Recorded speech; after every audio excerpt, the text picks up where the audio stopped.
செழிப்பான நீர்வளமுள்ள பகுதிகளில் விவசாயிகளுக்கு சிறந்த உபத்தொழிலாக இருப்பது மீன் வளர்ப்பு.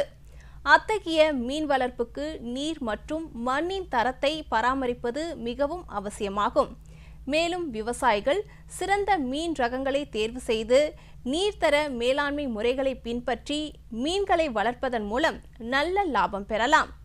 அந்த வகையில் நன்னீர் மீன் வளர்ப்பில் நீரின் தரம் மற்றும் மேலாண்மை முறைகள் குறித்து நாகப்பட்டினம் மாவட்டம் சிக்கல் வேளாண் அறிவியல் நிலைய மீன்வள விரிவாக்கத்துறை தொழில்நுட்ப வல்லுநர் ஹைனோ பெர்னாண்டோ அவர்கள் தரும் தகவல்கள்.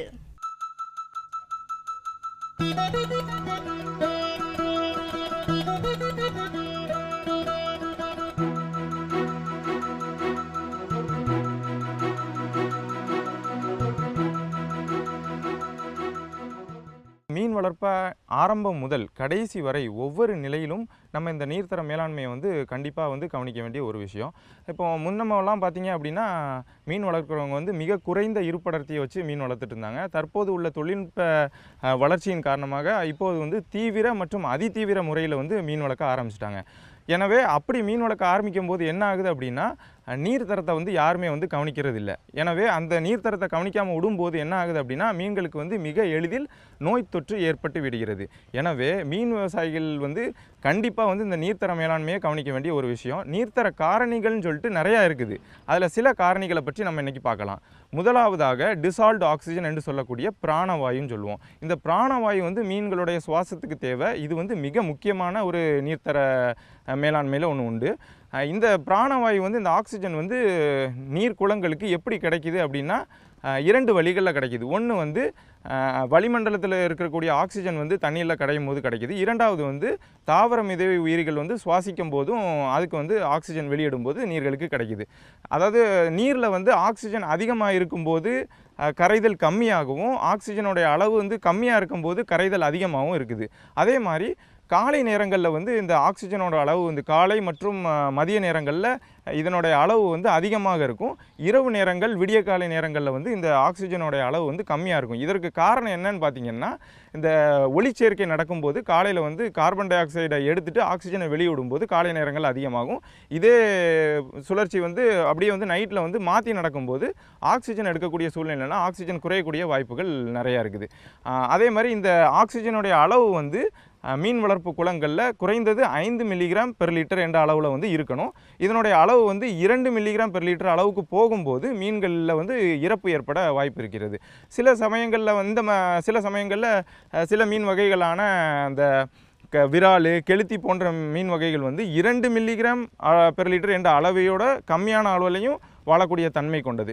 இந்த டிஓட அளவு டிசால்வ்டு ஆக்சிஜனுடைய அளவு கண்டறிகிறதுக்கு டிஓ மீட்டர் ஆக்சிஜன் மீட்டர்னு சொல்லிட்டு ஒரு கருவிலாம் இருக்குது. அந்த கருவியை பயன்படுத்தி நம்ம மீன் விவசாயிகள் நீரில் எந்த அளவு ஆக்சிஜன் இருக்குது அப்படிங்கிறத பார்த்துடலாம். அடுத்ததாக இந்த ஆக்சிஜன் கம்மியாகும்போது நம்ம கவனிக்க வேண்டிய விஷயங்கள் என்னெல்லாம் நம்ம விவசாயிகள் பண்ணணும் அப்படின்னா மூங்கில் கம்பை கொண்டு நீரோட மேற்பரப்பில் நம்ம அடித்தோம் அப்படின்னா தண்ணீரை தெளிக்கும் போது வளிமண்டலத்தில் ஆக்சிஜன் கரைந்து தண்ணிக்கு ஏற்படும்.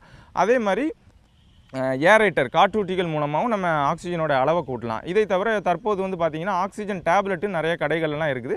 ஸோ அதை பயன்படுத்தியும் நம்ம ஆக்சிஜனோட அளவை தண்ணீரில் கூட்டலாம். அடுத்ததாக பிஹெச் நீரோட கார அமிலத்தன்மையை நம்ம பிஹெச் அப்படின்னு சொல்லுவோம்.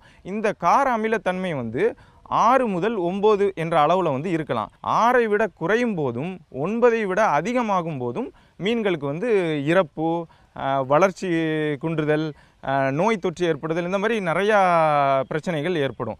இது இந்த பிஹெச்சினுடைய அளவு காலை நேரங்களில் அதிகமாகவும் மாலை நேரங்களில் கொஞ்சம் கம்மியாகவும் காணப்படும். இந்த பிஹெச்சை நம்ம நீரில் அளக்குறதுக்கு என்ன பண்ணணும் அப்படின்னா பிஹெச் மீட்டர்னு சொல்லிட்டு கருவிலாம் இருக்குது. அந்த கருவியை பயன்படுத்தி நம்ம பிஹெச்சினுடைய அளவை கண்டறியலாம்.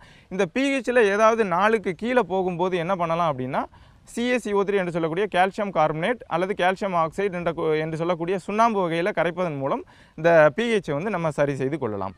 அடுத்ததாக டோட்டல் அல்கலைனிட்டி என்று சொல்லக்கூடிய மொத்த காரத்தன்மை.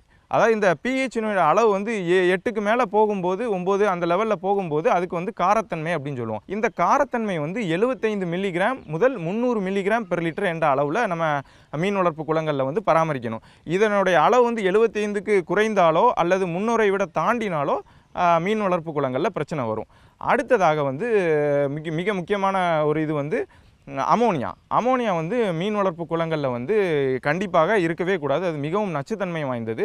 இந்த நம்ம கொடுக்கக்கூடிய மீன் தீவனங்கள் வந்து செரிமானம் ஆகும்போது அது நைட்ரோஜினஸ் கழிவுகளாக அமோனியாவாக வெளியேற்றப்படுகிறது.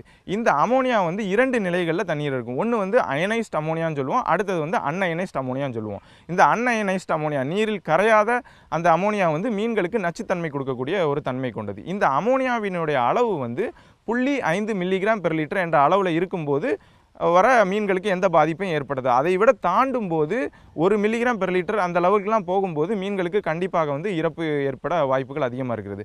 அதே மாதிரி pHனுடைய அளவு, நீரினுடைய வெப்பநிலை, இது எல்லாமே வந்து அதிகமாகும் போது இந்த அமோனியாவினோட நச்சுத்தன்மையும் வந்து அதிகமாகுது.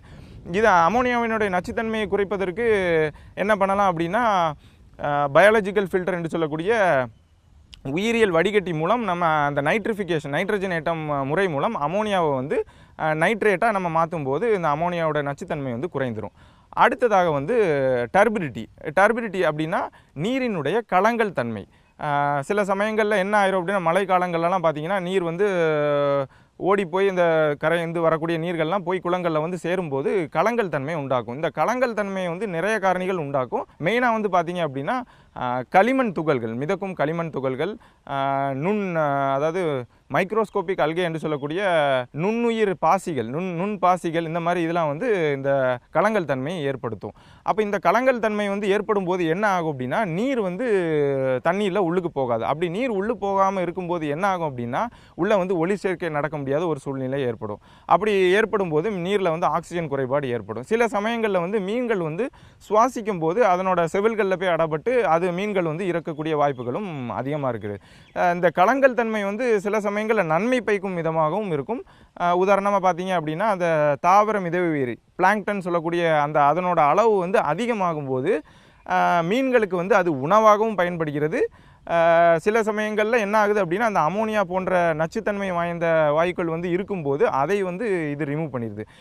இந்த கலங்கல் தன்மையை வந்து நம்ம மீன் வளர்ப்பு குளங்களில் குறைக்கணும் அப்படின்னு நினச்சோன்னா அதுக்கு என்ன பண்ணலான்னா, ஆலம், படிகாரம் என்று சொல்லக்கூடிய அந்த பொருள், அல்லது அப்படின்னா ஜிப்சம்னு சொல்லக்கூடியதை நம்ம மீன் வளர்ப்பு குளங்களில் கொடுக்கும்போது அதனோட தன்மையை வந்து குறைத்து கொள்ளலாம். இந்த டர்பிடிட்டி கலங்கல் தன்மையை வந்து நம்ம கண்டறிகிறதுக்கு வந்து செச்சி டிஸ்க், அதாவது செச்சி தட்டு அப்படின்னு சொல்லுவாங்க. அந்த தட்டின் மூலம் அந்த தட்டை நம்ம பயன்படுத்தி நம்ம நீரில் வந்து எந்த அளவுக்கு கலங்கல் தன்மை இருக்குது அப்படிங்கிறத நம்ம தெரிஞ்சு கொள்ளலாம். அடுத்தது வந்து நைட்ரைட், இதுவும் வந்து அமோனியாவோட அளவுக்கு இல்லாட்டியும் நைட்ரேட்டோட அளவு வந்து ஒரு சரியான அளவில், அதாவது 0.5லேருந்து 1 mg/L என்ற அளவில் வந்து வரைய மீன்களால் தாக்கு பிடிக்க முடியும். அதையும் விட தாண்டும் போது கண்டிப்பாக வந்து நச்சுத்தன்மை வாய்ந்ததாக மாறும். இதை தவிர ஹைட்ரஜன் சல்ஃபைடு என்று சொல்லக்கூடிய H2Sன்னு சொல்லுவாங்க. இந்த ஹைட்ரஜன் சல்ஃபைடு எப்படி ஃபார்ம் ஆகுது அப்படின்னா, மீன் வளர்ப்பு குளங்களில் வந்து நிறைய அந்த கரிம பொருட்கள் வந்து செறிவடைந்து அது சிதைவடையும் போது இந்த மாதிரி H2S அப்படி சொல்லக்கூடிய ஹைட்ரஜன் சல்ஃபைடு கேஸ் வந்து ஃபார்ம் ஆகும். இது வந்து குளத்தினோட அடிப்பகுதியில் சென்று அப்படி போய் செட்டில் ஆகும்போது அது கருப்பு நிறமாக மாறி மீன்களுக்கு அந்த ஹைட்ரஜன் சல்ஃபைடு வந்து ஒரு நச்சுத்தன்மை வாய்ந்ததாக இருக்கும். எனவே இந்த ஹைட்ரஜன் சல்ஃபைடு வந்து குளங்களில் வந்து கண்டிப்பாக இருக்கவே கூடாது.